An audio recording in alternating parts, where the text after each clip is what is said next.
नमस्कार, MG TV में आपका स्वागत है। मैं हूं रंजीत छाबड़ा। आइए चलते हैं खबरों की ओर।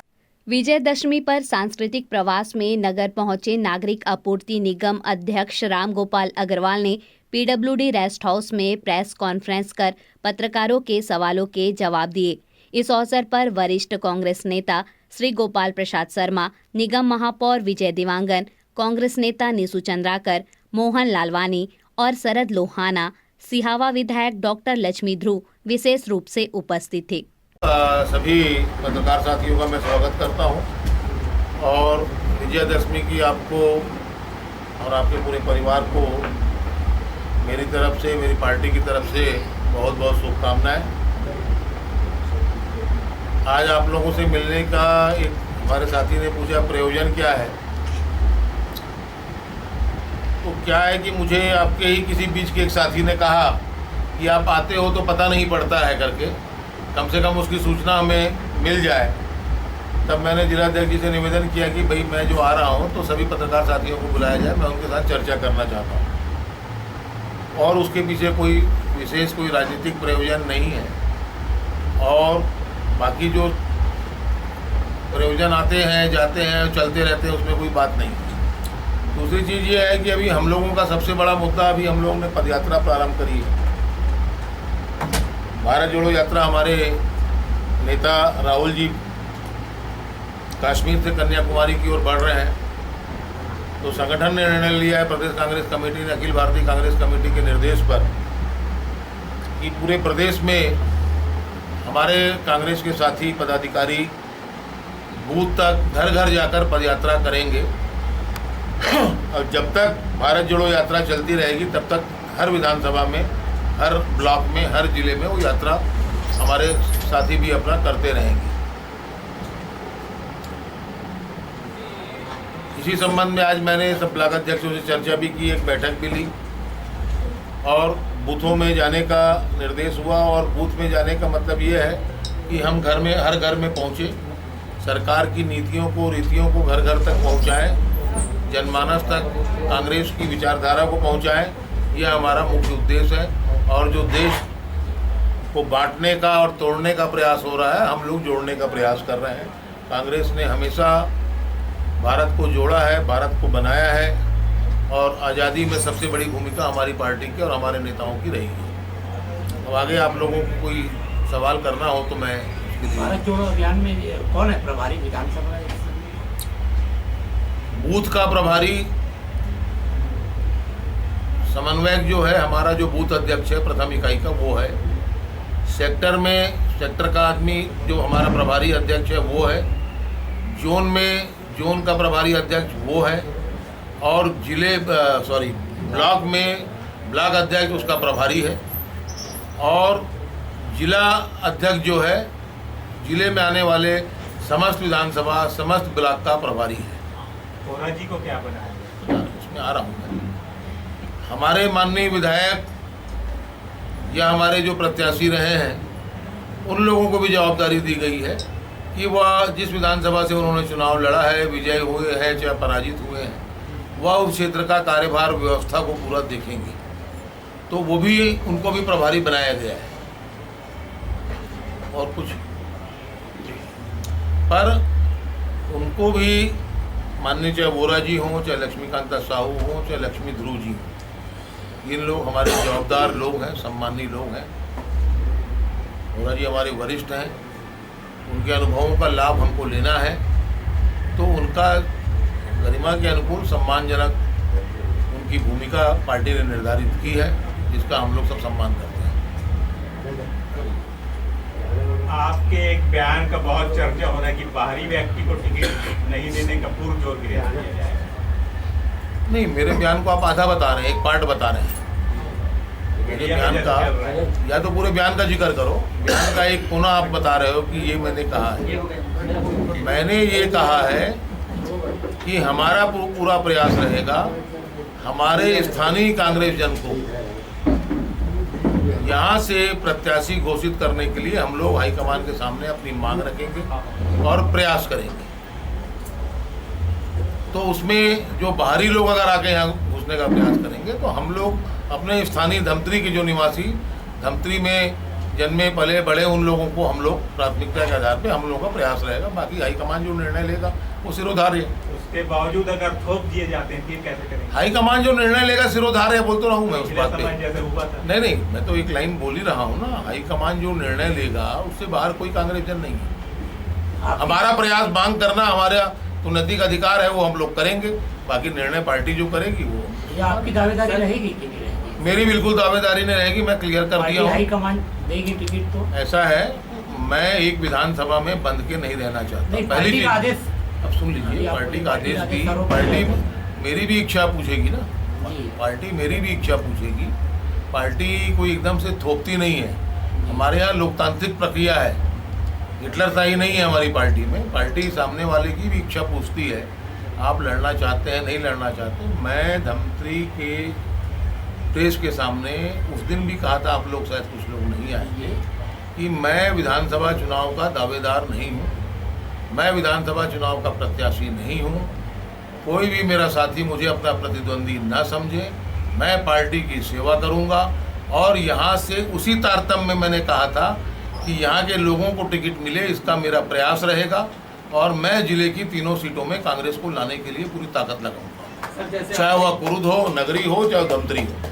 सर, जैसे आपने नहीं लड़ने का बयान दिया है, तो आप नीतू, विजय, मोहन, शरद, इनमें से किसका नाम आगे करेंगे? मैं किसी का नाम आगे नहीं करूंगा।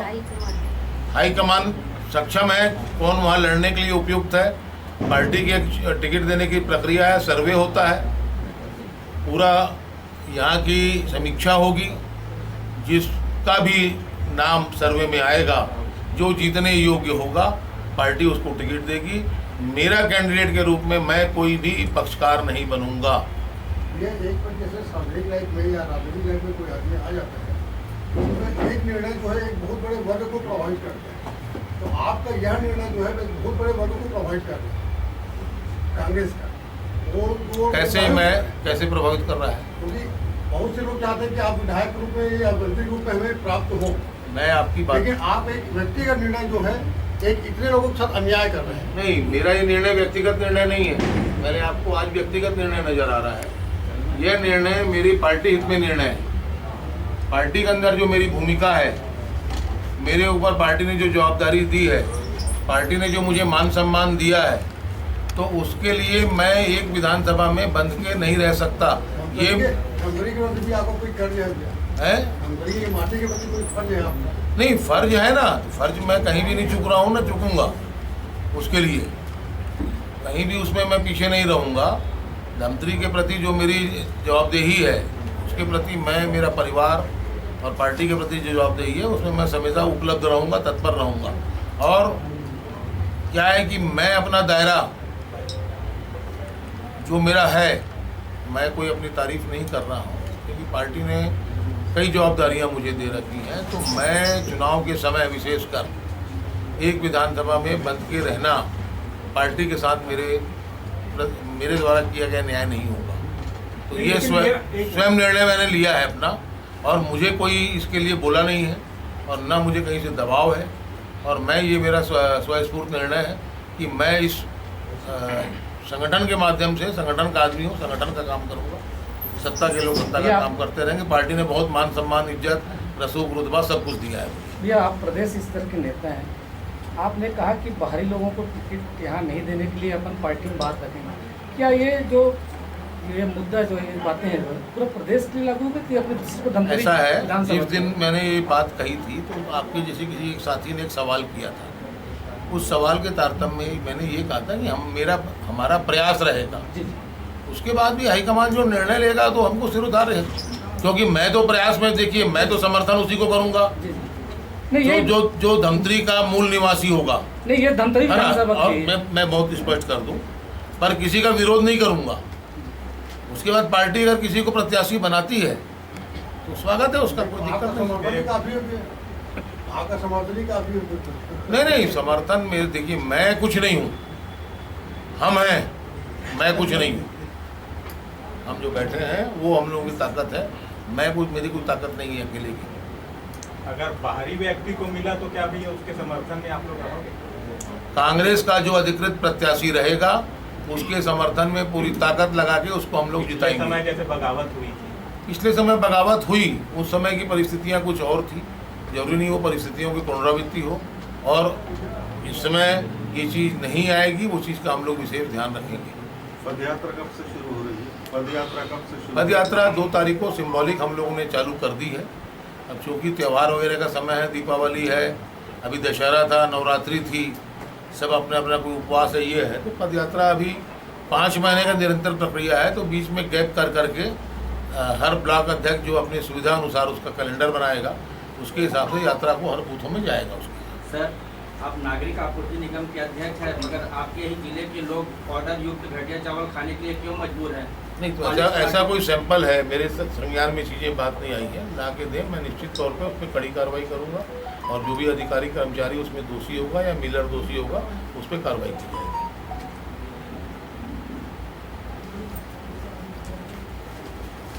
चले आगे बढ़े, आगे बढ़े अग्रवाल जी। आशीष और कोई बचत देख लो भाई। भैया, धमतरी के विकास को लेकर जहाँ तक की बात है, एक तरह से विकास थम सी गई है। विभाग वाले अधिकारी बोलते हैं कि पैसा नहीं आ रहा है, आखिर ऐसा क्यों? आप जब नेता कोई आता है तो बोलते हैं कि पैसे की कमी नहीं है, और विभागों में अधिकारी बोलते हैं कि हमारे पास पैसा नहीं आ रहा है, ऊपर से आवंटन। मेरे पास यहाँ कितने स्वीकृत कामों की सूची नहीं है। जिले में विकास के कार्य भी हो रहे हैं, और जो भारतीय जनता पार्टी के टाइप का अगर विकास आप चाहते हो, निर्माण और कमीशन खोरी का, तो वो हो सकता है कि वो उसमें गति धीमी हो, हैं? ये 15 साल से धमतरी पीछे है, 10 साल भाजपा कार्यकाल में और ये 4.5 साल कांग्रेस कार्यकाल में कोई इस तरह की कोई भी अपेक्षाओं पे खरा नहीं उतरा। अभी माननीय मुख्यमंत्री जी आ रहे हैं, अभी भेंट मुलाकात में धमतरी की सारी जो बैकलॉग है वो सब पूरे होंगे, और वो जो धमतरी की जनता की अपेक्षाओं की पूर्ति होगी। आप लोग भी रहेंगे, हम भी रहेंगे, माननीय पूरा प्रशासन यहीं रहेगा। और ऐसा नहीं है कि काम जनहित के चल रहे हैं। आज पहला हमारी बात प्राथमिकता है, हमको अपने नागरिकों के जीवन स्तर को सुधारना, उसकी बुनियादी आवश्यकताओं की पूर्ति करना। उसमें हमारी सरकार सभी जिलों में इंक्लूडिंग धमतरी वहाँ काम हो रहा है, चाहे किसानों को जो हो, चाहे आदिवासी अंचल भी है हमारे ज़िले में। आज 4000 प्रति मानक बोरा तेंदुपत्ते का पैसा मिल रहा है, जो सारे समस्त करीबन 67 के कितने 72 जंगली वनोपज है जो समर्थन मूल्य में 65 खरीदी किए जा रहे हैं, जो 7 या 8 खरीदी होते थे। तो हम लोगों की प्राथमिकता ये है कि लोगों का विकास हो, हमारे नागरिकों का विकास हो, हमारे निवासियों का विकास हो।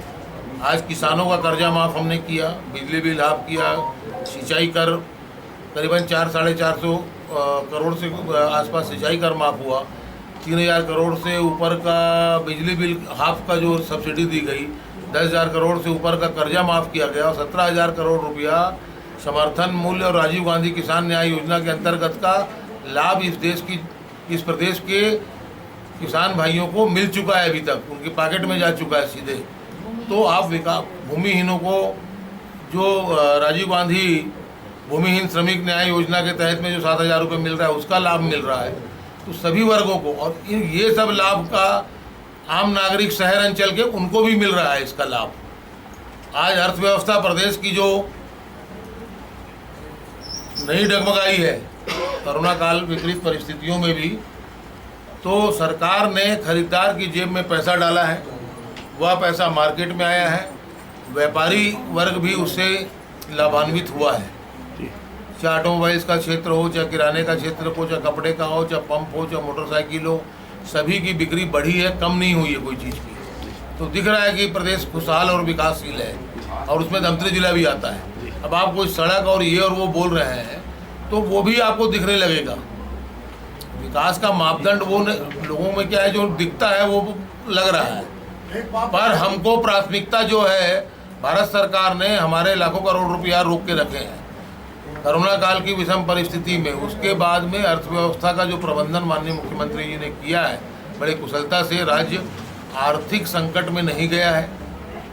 क्षेत्र की जनता, प्रदेश की जनता खुशहाल रही है।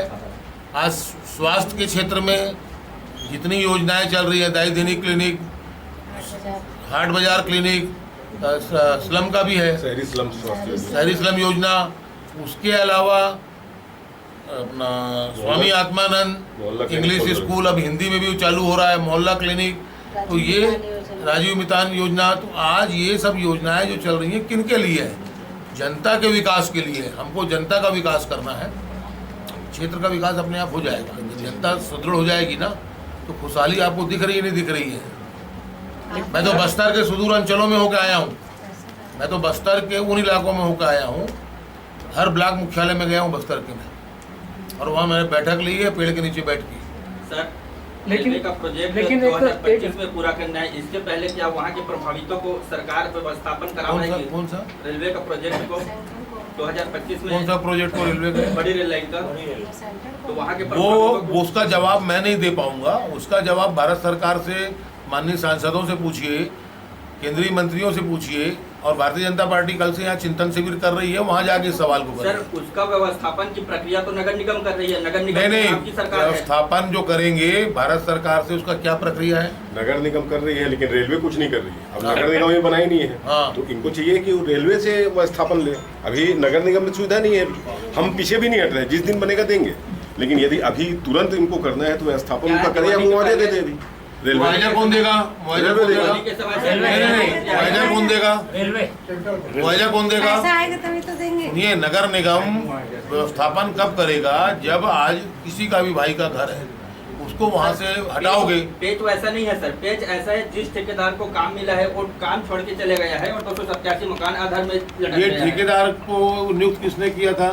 नगर निगम प्रशासन ने किया था। क्यों? व्यवस्थापन का तो नगर निगम प्रशासन है। नगर निगम वो बना रही है देने के लिए, ठेकेदार भाग गया, तो उसको हम निगम साहब उसके ऊपर कार्रवाई कर रहे हैं और उसको देने के लिए पीछे नहीं हट रहे। क्या बना रहे हैं हम लोग? वो प्रधानमंत्री आवास बन रहे हैं, फ्लैट वाला। प्लेट वाला जिस दिन बनेगा उस दिन देंगे। ऐसा है। जी, सवाल ये है, भारतीय रेलवे से मुआवजा आ चुका है? कुछ नहीं।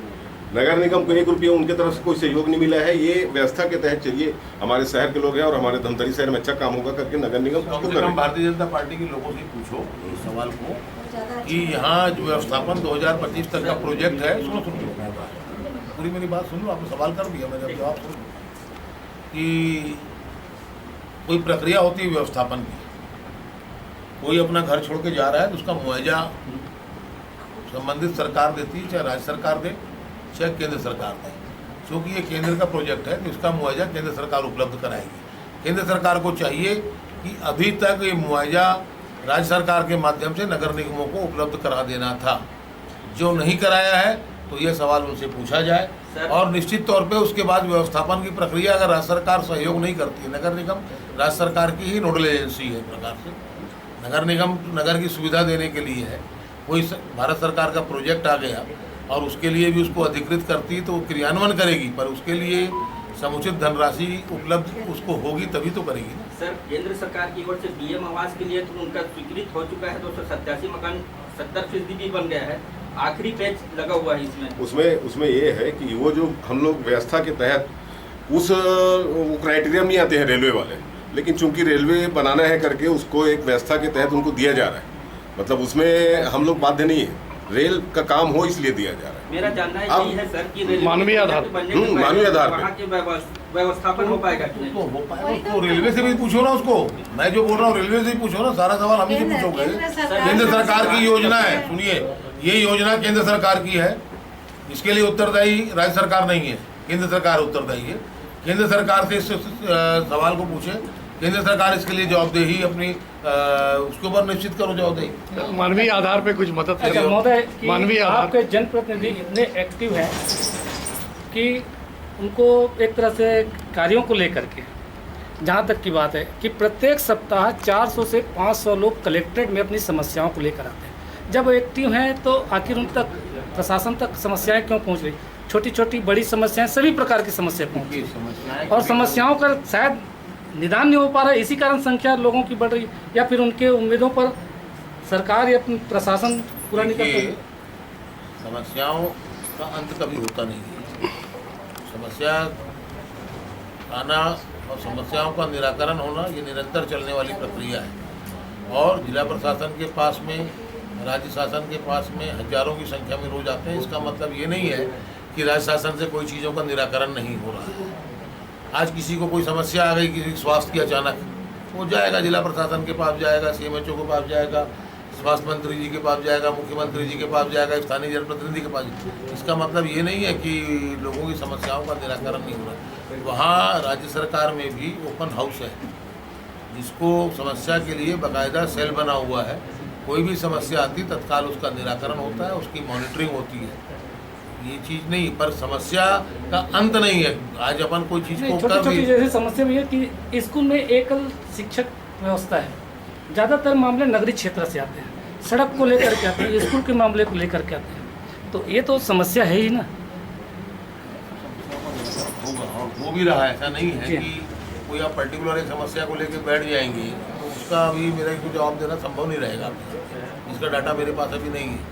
नहीं, वही डाटा हम बता रहे हैं कि जैसे जिला प्रशासन से आम नागरिक बहुत ज़्यादा खफा है, उनके व्यवहार से आला अधिकारी का। अच्छा, किस कारण से?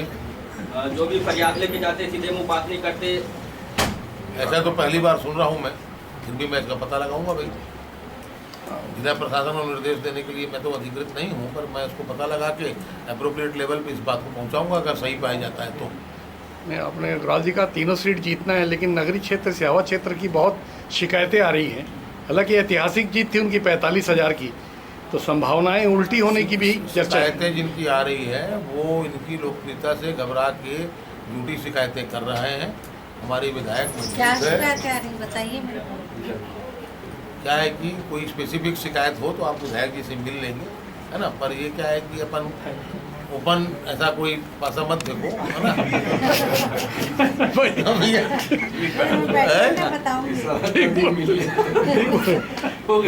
भैया झीरम में आपके दोबारा विधायक नहीं चुनती बोलते हैं, उसी विधायक को दोबारा रिपीट नहीं करती बोलते हैं। नगरी का एक इतिहास है, रिपीटिशन नहीं होता। नगरी का इतिहास है, कांग्रेस का एक आदमी 3 बार विधायक बना है। अच्छा, पहले की बात है ना। तो विधायक जी आप इन लोगों को सम्मान नहीं किए हो क्या? ये लोग आए नहीं, नगरी आए नहीं है। बिल्कुल नहीं देते। सीटिंग एमएलए की टिकट फाइनल है क्या? सीटिंग एमएलए जो है उनकी टिकट फाइनल है क्या? उसके लिए मैं अधिकृत नहीं हूँ। बोले 3 बार जीतते बोले भाऊ। नहीं वो तो पार्टी तय करेगी। हाँ वही बोला मैं, अभी तो टिकट भी तय नहीं है। और उसके लिए मैं बोलने के लिए अधिकृत, विधायक को 3 बार चुनती है जनता, उसको बोलने के लिए मैं अधिकृत भी नहीं हूँ। भैया आपने कहा कि स्थानीय को ही टिकट दिलाने का प्रयास आप करेंगे विधानसभा चुनाव। पूर्व विधायक गुरमुख सिंह होरा को स्थानीय माना जाएगा कि बाहरी माना जाएगा? तो समय ऐसा है कि ये पोस्टमार्टम करने वाली बात हुई ये तो समय बताएगा। मैं सुनिए, ये मेरा विशेषाधिकार है कि मैं किस भाइयों को समर्थन करूं, किसको नहीं करूं। मैं विरोध किसी का नहीं करूंगा। एक बात मैंने कही थी आपको, शायद आपने नहीं सुनी। जी सर, झीरम घाटी में आपके 27 बड़े नेता शहीद हो गए, उसकी जांच रिपोर्ट छत्तीसगढ़ वासियों को जानने को, सत्य जानने का अधिकार है। NIA से पूछे आप, NIA क्यों उस पर रोड़ा लटका रही है, उसको जांच रिपोर्ट सामने आने देने में क्यों रोड़ा लटका रही है भारत सरकार के लोग, बैठे लोग। क्योंकि उसके पीछे एक रहस्य है। हमने तो SIT भी गठन की, NIA से केस वापस लेने की बात की, छत्तीसगढ़ सरकार इसकी जांच करेगी, और उसकी अनुमति आज तक नहीं हुई।